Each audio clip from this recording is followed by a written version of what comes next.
இன்னைக்கு நம்ம என்ன பார்க்க போறோம் சொல்லி பார்த்தோம்னா, ஒரு நேயர் கேள்வி கேட்டிருக்கார். அவருடைய கேள்வி என்னன்னு சொல்லி பார்த்தோம்னா, கிரகப்பிரவேசம் செய்யும் பொழுது பால் காய்ச்சுவது ஏன் அப்படிங்கிற ஒரு கேள்வியை கேட்டிருக்கார்.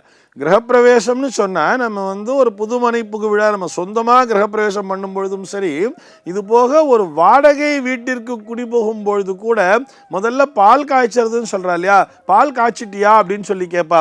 ஆக வாடகை வீட்டுக்கு செல்லும் பொழுது கூட அந்த பால் காய்ச்சுதல் என்பது முக்கியத்துவம் பெறுகிறது. எதற்காக பாலை காய்ச்ச வேண்டும் அப்படின்னு சொல்லி கேட்டோம்னா, அங்க பால் அப்படிங்கிற ஒரு விஷயத்தை எப்படி தெரியுமா நமக்கு வேதம் சொல்லி தர்றது? க்ஷீரே சுக்ராய நமஹாங்கிறார். க்ஷீரம்னு சொன்ன பால், அந்த பாலிலே யாருடைய ஆதிக்கம் இருக்கிறதுன்னு பார்த்தோம்னா சுக்கிரனுடைய ஆதிக்கம் அதிகமாக இருக்கிறது.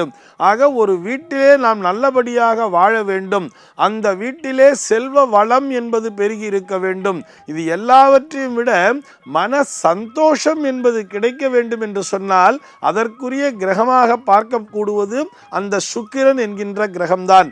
அந்த சுக்கிரனுடைய அம்சம் என்பது அந்த வீட்டிலே நிறைந்திருக்க வேண்டும் என்கின்ற காரணத்தால் தான் அந்த பால் என்பது அங்கே காய்ச்சப்படுகிறது. அந்த பாலானது சுக்கிரனுக்குரிய திரவமாகவே பார்க்கப்படுகிறது. இதை மெய்ப்பிக்கின்ற விதமாக இன்னொரு ஆதாரம் அப்படிங்கிற விஷயத்தை கூட பார்க்கலாம். ஒரு கிரகப்பிரவேசத்துக்கு நாள் வைக்கும் பொழுது சுக்கிர அஸ்தமனம் இருக்கின்ற நாளிலே கண்டிப்பாக கிரகப்பிரவேசம் செய்யக்கூடாதுன்னு சொல்றார். அந்த சுக்கிரனானவர் அஸ்தமித்திருக்கின்ற பொழுது, அதாவது ஒரு குறிப்பிட்ட காலம், உதாரணத்திற்கு கூட நம்ம இப்போ கூட பார்க்கலாம், இந்த சித்திரை மாதம் 20ஆம் தேதியிலிருந்து ஆனி மாதம் 20ஆம் தேதி வரை சுக்கிர அஸ்தமனம் அப்படின்னு சொல்லி கொடுத்துருப்பார். இந்த இடைப்பட்ட 2 மாத காலங்களில் கண்டிப்பாக கிரகப்பிரவேசத்தை செய்ய முடியாது. ஏன்னு சொன்னால் சுக்கிரனானவர் அஸ்தமித்திருக்கிறார். சுக்கிரன் உதயமாகி எப்பொழுது இருக்கிறாரோ அதே போல எதிர் சுக்கிரனாக இல்லாமல் இருக்கிறாரோ, எதிர் சுக்கிரன்கிறது இருக்கக்கூடாதாம். எதிர சுக்கிரன் இல்லாமல் நமக்கு பின்னாடிதான் சுக்கிரன் இருக்கணும். அந்த சுக்கிரனுடைய பார்வையானது இந்த வீட்டின் மேல் விழ வேண்டும். அந்த நேரத்திலே தான் கிரகப்பிரவேசத்தையே நடத்த வேண்டும் அப்படிங்கிற மாதிரி ரூல் வச்சிருக்கா. இதற்கு என்ன காரணம்னு சொல்லி பார்த்தோம்னா, ஒரு புதுமனை புகுவிழா செய்வதற்கு அந்த சுக்கிரன் என்கின்ற அந்த கிரகத்தினுடைய அருள் என்பது பரிபூரணமாக தேவை.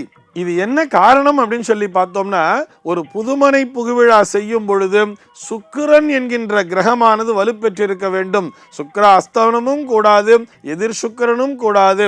அதே போல இந்த வீட்டிலே சுக்கிரனுடைய அருள் பரிபூர்ணமாக நிறைந்திருக்க வேண்டும். அப்பொழுதுதான் மகாலட்சுமி நித்திய வாசம் செய்து கொண்டிருப்பாள் என்பதற்காகத்தான் இந்த கிரகப்பிரவேசத்தின் பொழுது பால் காய்ச்சப்படுகிறது.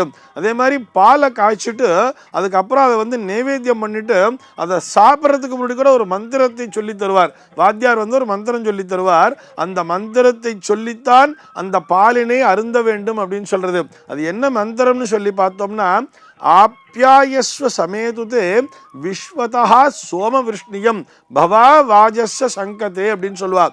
இந்த மந்திரத்தை சொல்லி அந்த பாலினை உட்கொள்ளும் பொழுது அந்த குடும்பத்தை சேர்ந்தவர்கள் என்றென்றும் ஆரோக்கியத்துடன் வாழ்வார்கள் சொல்றார். எவருடைய இல்லத்திலே ஆரோக்கியம் என்பது நீடித்திருக்கிறதோ அவர்களுடைய இல்லத்திலே மனசாந்தி, மன மகிழ்ச்சி, இன்பம் என்பது நிறைந்திருக்கும். ஆரோக்கிய லட்சுமி அப்படிங்கிறது வீட்டில் இருந்துட்டாலே அந்த வீட்டிலே தானாக அஷ்டலட்சுமிகளும் வாசம் செய்வார்கள் அல்லவா. இதுதான் அதற்கு பின்னால் இருக்கக்கூடிய தாத்பரியம். ஆக அந்த நேயருக்கு மாத்திரமல்ல, நாம் அனைவருமே தெளிவாக புரிந்து கொள்ள வேண்டும் என்று சொன்னால், ஒரு சுக்கிரனுடைய அம்சம் பெற்றதுதான் இந்த பால்.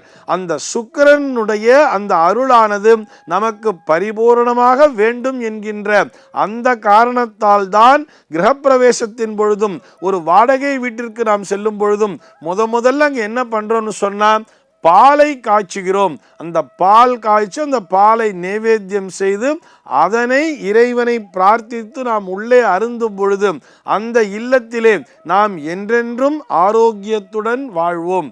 சர்வே ஜனாஹ சுகினோ பவந்து.